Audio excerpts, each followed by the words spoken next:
It is my great pleasure to introduce you all today to Corporal Woody Williams.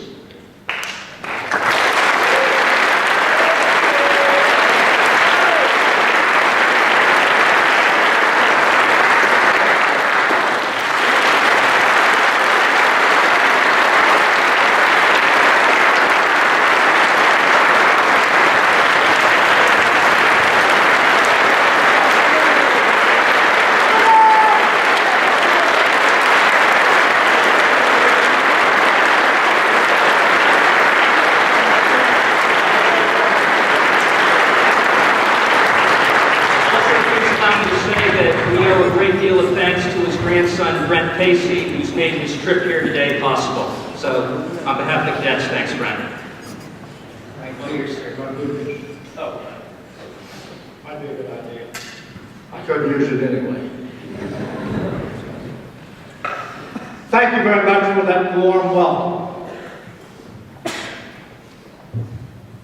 When I receive a welcome like that, it is more than I deserve.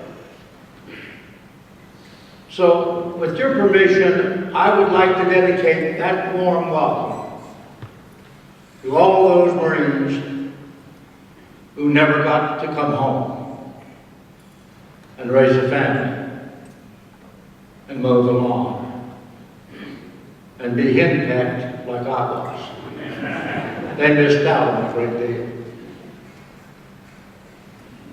Let me say at the beginning,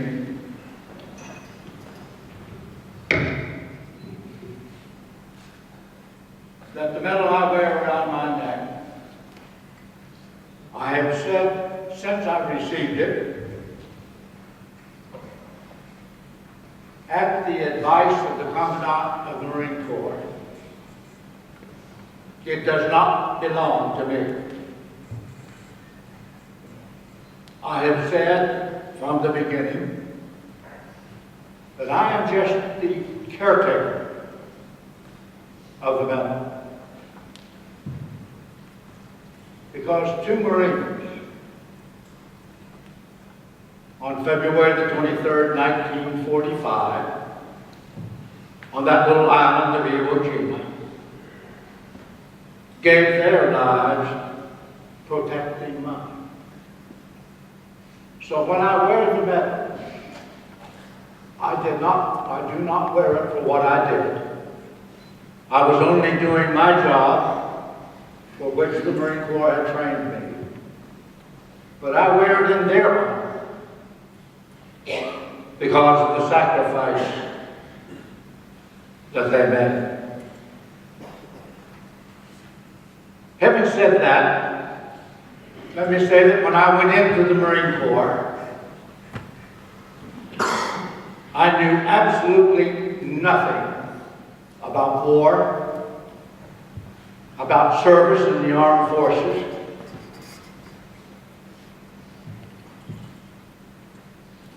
We had history lessons in grade school, but knowing what war was and what it involved, we had no idea.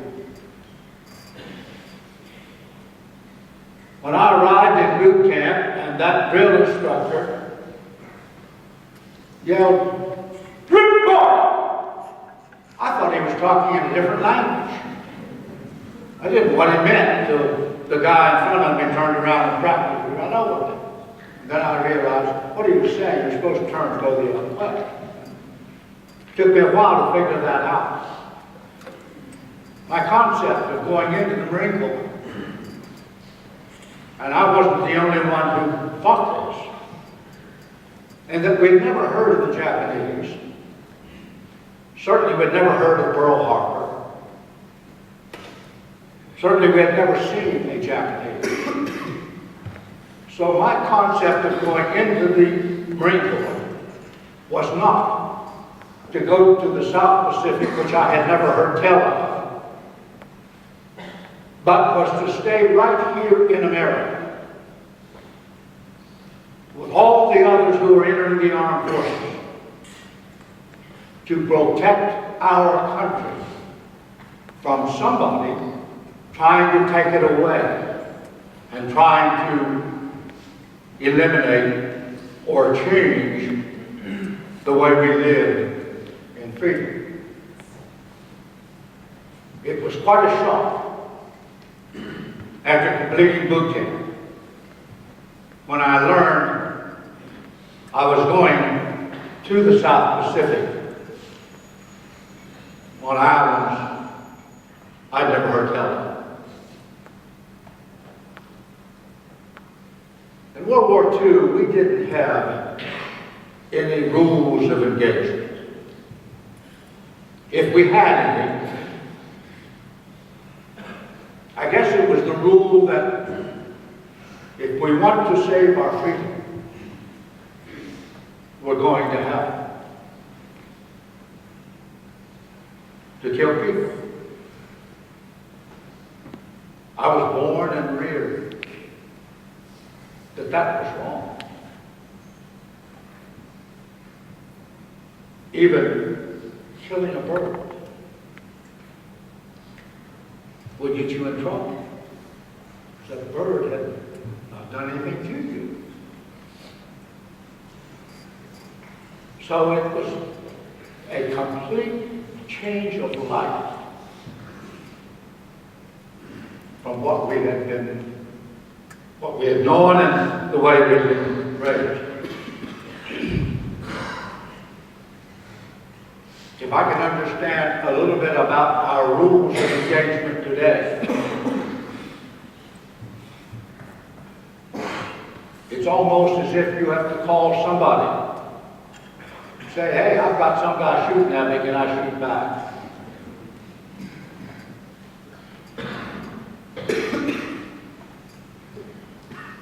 Folks, somehow we have got to return to those very basic values that there is no substitute for freedom. And the only way that we can stay free is not let the bullies and the others who want to rule us ever take us over. If America is going to continue to be the America we all want, then the majority of the people have got to believe that she is the best, that there's no place like her. There are no other people like her. And that I must, as you have already committed, to do my part to keep her the best she can be. So, into your hands, and hands like you, we tossed that torch. Now you hold it. We cannot. As World War II people. The reason I joined the Marine Corps was because of the influence of somebody else.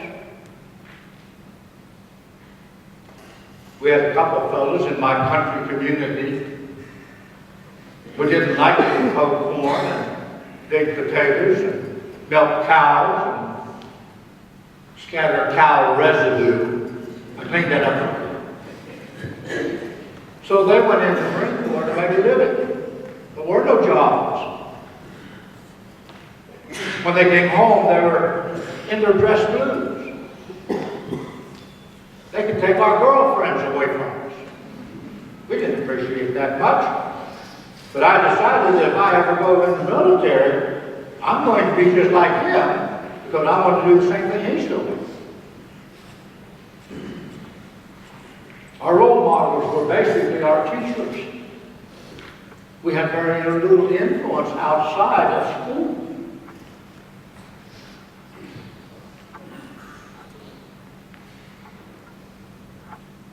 They were our role models. And they taught us to love the country in which we live. We felt no danger. We didn't think our freedom was threatened. But it was my teacher that taught me to love America, to appreciate the fact that I was an American. We had a thing back in my day which has almost been forgotten. Never mentioned in school anymore that I can find. But in my day, the teacher I had, she made us memorize what is known as the American Creed. And having that in my memory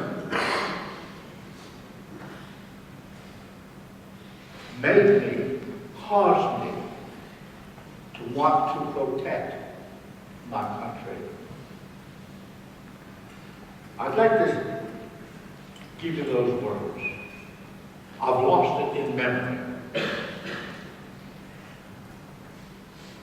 But the meaning has always been there. It says, I believe in the United States of America as a government of the people, by the people, for the people, whose just powers are derived from the consent of the government. That's you and that's me. A democracy and a republic.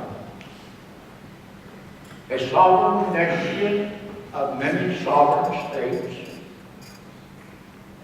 A perfect union. One and inseparable.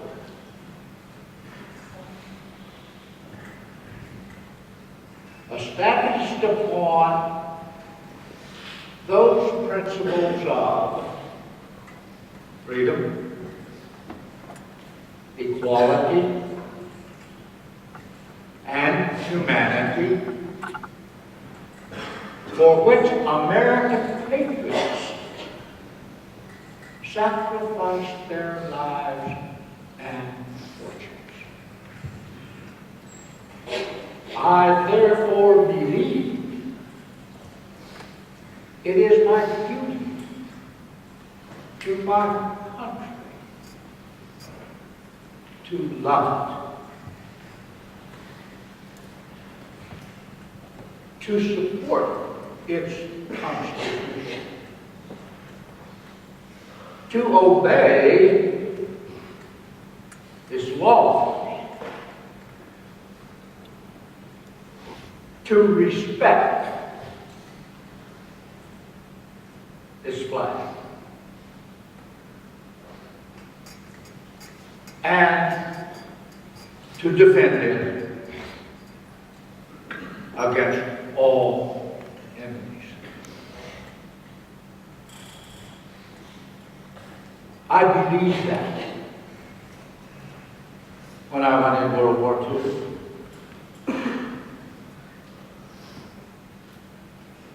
You know, most of what we see on TV today is not. It is not America. Every community has great people in them who serve others every day. Our law enforcement officers, when they leave home every morning, they have no way of knowing if they're going to get back home that night.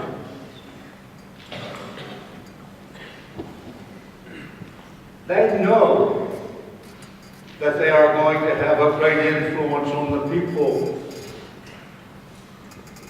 they serve.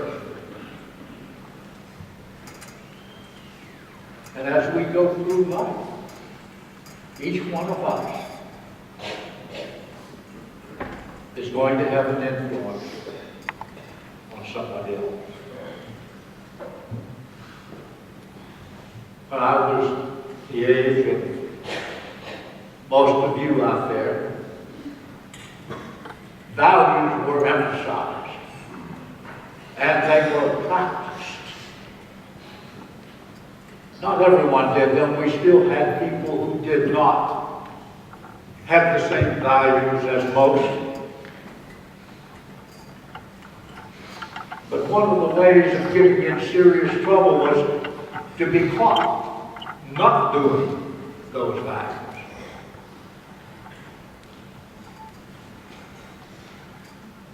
We sort of speak in a different language today than is the common.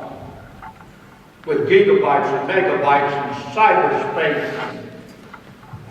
Other words that are now a part of everyday life we have never heard tell of.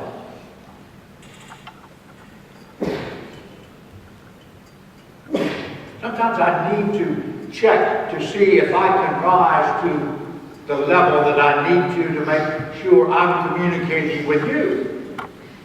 So I'm going to ask for some participation. Just the Corps cadets.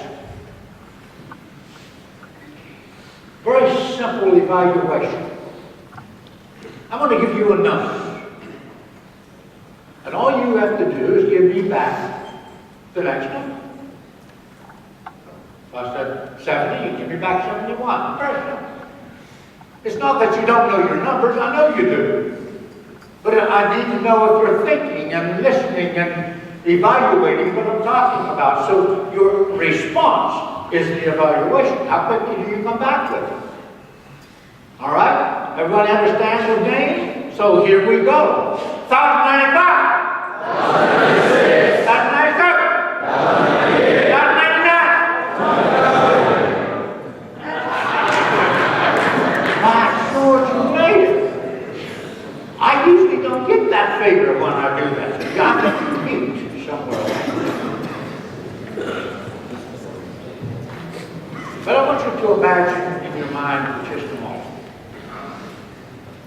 I say this because, truly, we as Americans do not, I think, appreciate all that we have and the ways in which we have all been so blessed just to be born in America or just to be able to come and live in America. Living in a home without a radio, no newspaper, no magazines, no church in the community, no youth centers, no skating rinks, no movies, no community buildings.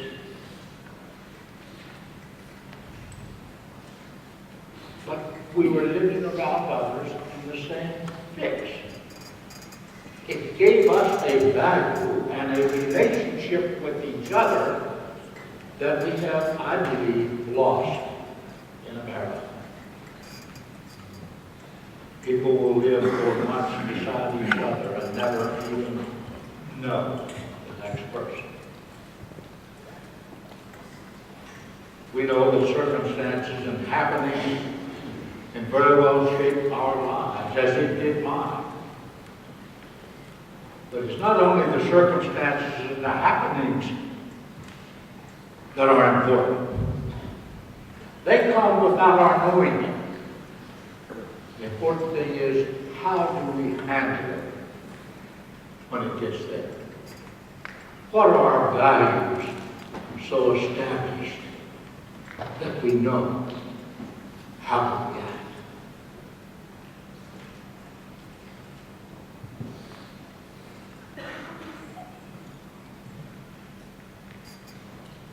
Permit me to tell you a little bit about my thinking the icon that we witness on the screen, Iwo Jima.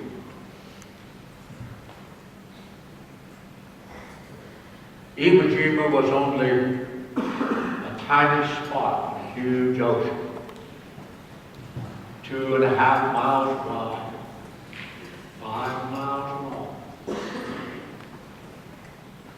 My group, just a few months before, had taken Guam back from the Japanese, who had taken it from us right after Pearl Harbor. It was 16 miles from coast to coast. Iwo was 2.5 miles from coast to coast. I've been asked many times, why didn't we just start from out? That could have happened, but it would have taken time. Time was so important. Because our B-29s flying from Guam, Saipan, and Tinian, going all the way to Japan in an effort to get them to quit. When they got injured or hit a headwind and ran out of fuel, we could not rescue them. So not only did we lose a B-29, but we lost 11 highly skilled Americans. So that little island, 650 miles from Tokyo, was important because it had an airfield. When we left Guam, headed for Iwo Jima, there were 20,000 of us on a ship. We had no idea where we were going until we got out to sea for several days, and they brought out a board that showed a diagram or an outline of what Iwo Jima looked like. It did look a little bit like a pork chop if you used your imagination. But they told us that it was so small and that 40,000 Marines are going to get there before we get there. So they didn't think they would need us at all. We were just reserved in the event. They thought it would take no more than 5 days, probably 3 days, and we've got that island secured. And now we can establish our airfield on that island, so that those B-29s that were ditched would have some place to sit down. After the first day, 30,000 Marines on the beach at the same time, thousands wounded and dead by evening, they realized that they were going to need more Marines. We were scheduled to go the next day. And even though we tried all day to get ashore, the Marines ashore had not been able to capture enough ground to let us come in behind them. So we went back aboard ship. The next day, they had, at that point, got Suribachi, got enough ground that enabled us to come in. My division was assigned the spearhead. We were to take the airfields. There is no protection on airfields unless you can find a bomb crater. That's all we could find. As we attempted to cross the airfields, on the other end of the first airfield, the Japanese had constructed numbers of pillboxes. Their pillboxes were concrete reinforced with what we call rebar today, just plain old bars metal bars in those days. Bombs and bazookas didn't do anything.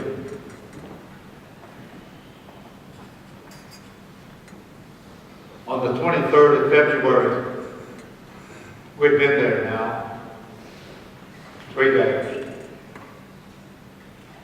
We had lost most of our officers. We had 2 officers left. Our platoon sergeants and squad leaders were mostly gone.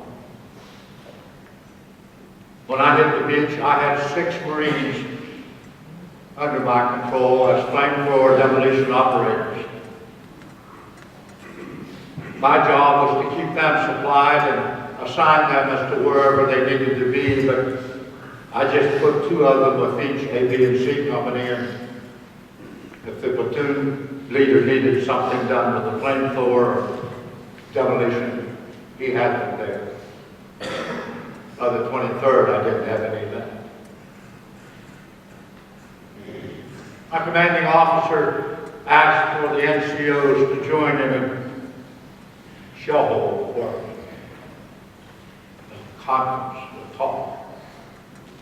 He was looking for ideas of how do we get through these pillboxes. I was a corporal. I wasn't supposed to go to that meeting.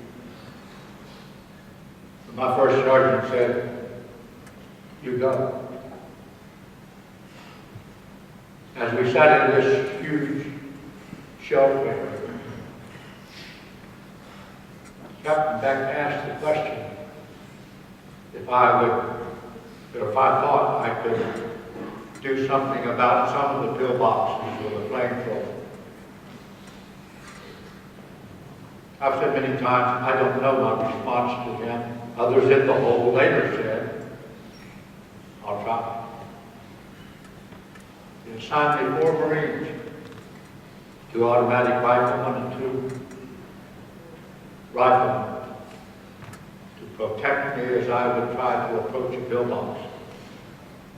Their job was to shoot at the aperture in the front of the pillbox so that those inside couldn't shoot at me.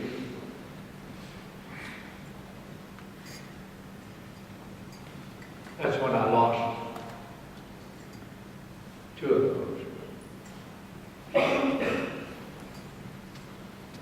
Many things about that 4 hours I have never been able to explain or remember. General Snowden, a few weeks ago, made a statement that I had never thought of. Maybe it answers that question in my mind, why can't I remember what they said took place that day? That I used up 6 flamethrowers. Flamethrower lasts about 70 seconds if you just shoot it. We were taught better than that. It weighed 70 pounds. You crawled more than you walked.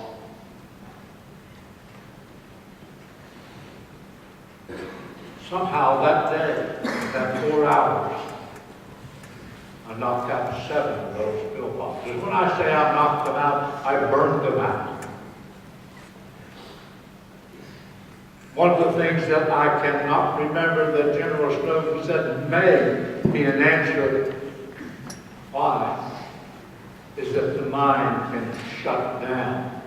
If you don't want to remember it, you won't remember. Maybe that's what happened. But I can't remember how I got my other 5 flamethrowers. I know those Marines back there didn't holler out and say, "Hey, just wait, I'll bring you another." I know they didn't do that. How did it go? You see, I've never been able to remember how that came about.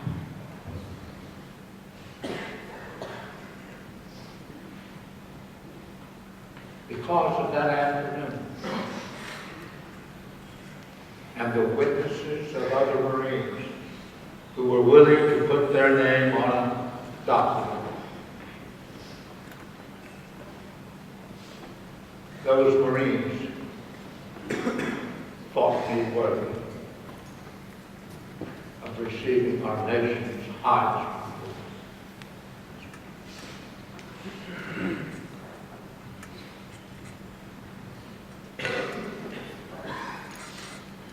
You see, those two Marines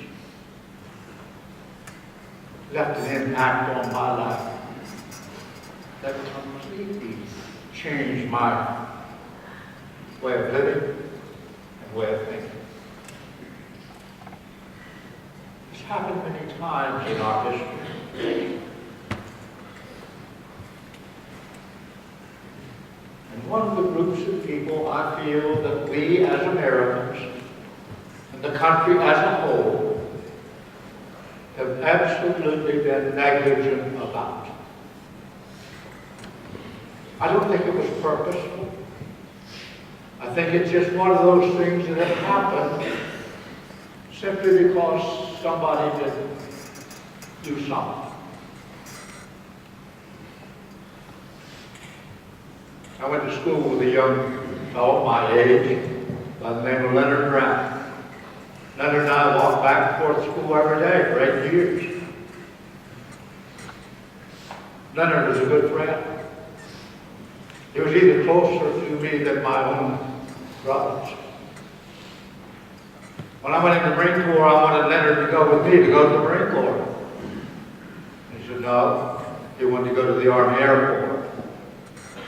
He went his way, I went mine, and never crossed paths again because Leonard was sent to India.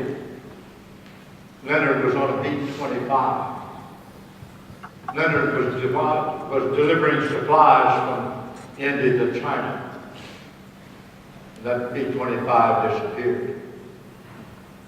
We didn't do plane searches back then. A war was on. Mr. and Mrs. Brown received the usual telegram to tell them Leonard is missing. But that's all. And nothing more. Month after month and year after year. Nothing.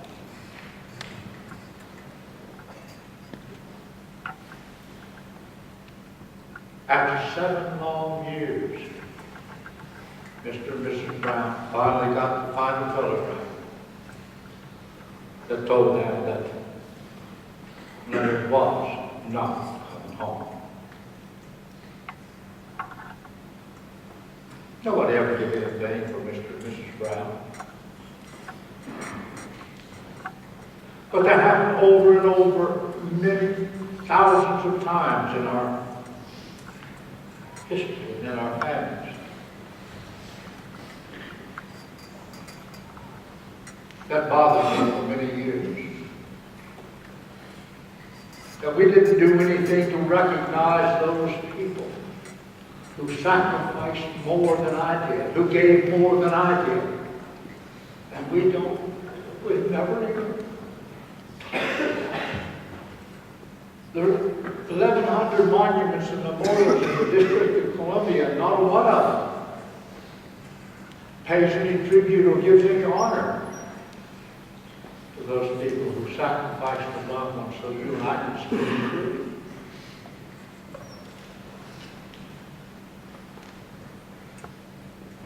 October 2013. I'm very proud of this. I'm not a boasting person. But West Virginia was the first state in the United States of America to establish a memorial to honor the Gold Star families who sacrificed a loved one for their on the monument on our state capitol. We have 11,000 names. All of that had to be sacrificed in combat because that was what the law said. Which does not, of course, list all the others who were not combat related. And we had never paid any tribute to those loved ones. Since October 2013, the second one was at Valley Forge, Pennsylvania, honoring their families.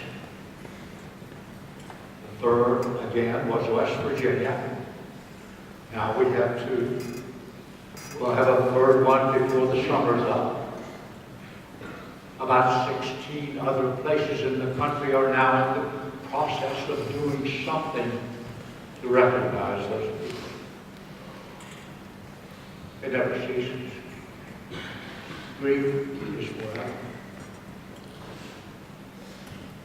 Let me tell you that a mother, she was our mothers, prayed for us when we were in combat. She was our mothers that grieved more than anybody else in the family. Because that person is a part of that mother. And she writes, I turned the flash drive, which says that this is recent. I turned the flash drive over in my hands. My fingers running over the smooth case.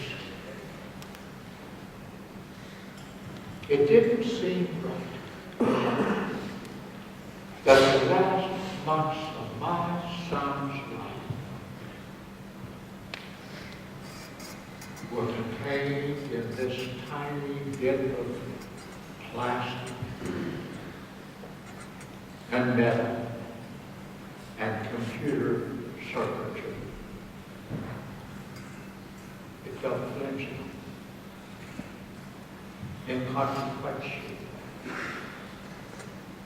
The complete opposite of my son, Joseph.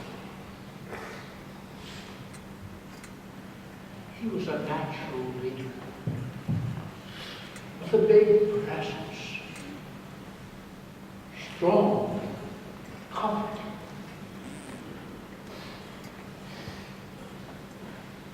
Losing him was a void in my life. So painful. I couldn't see how anything could ever fill it. I have lost a part of myself forever. My husband, Carrie, had returned to work, and our two younger children had gone back to college. But I couldn't get back to my normal routine. I went to church, but I couldn't sing in the choir or play my flute without breaking down. I turned away from my friends. Some days, I didn't even leave the house.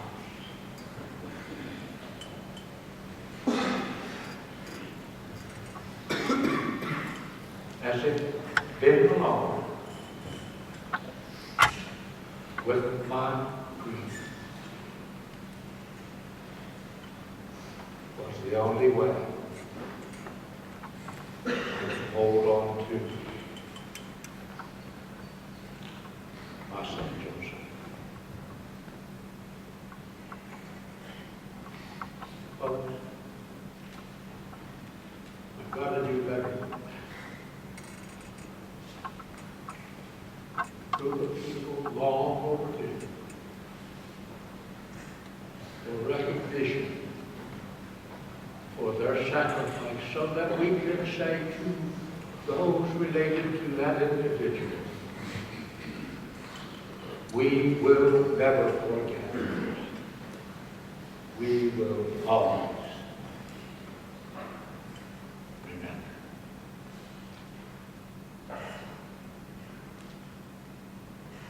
As I said in the beginning, if there's one thing I have learned in my years of living,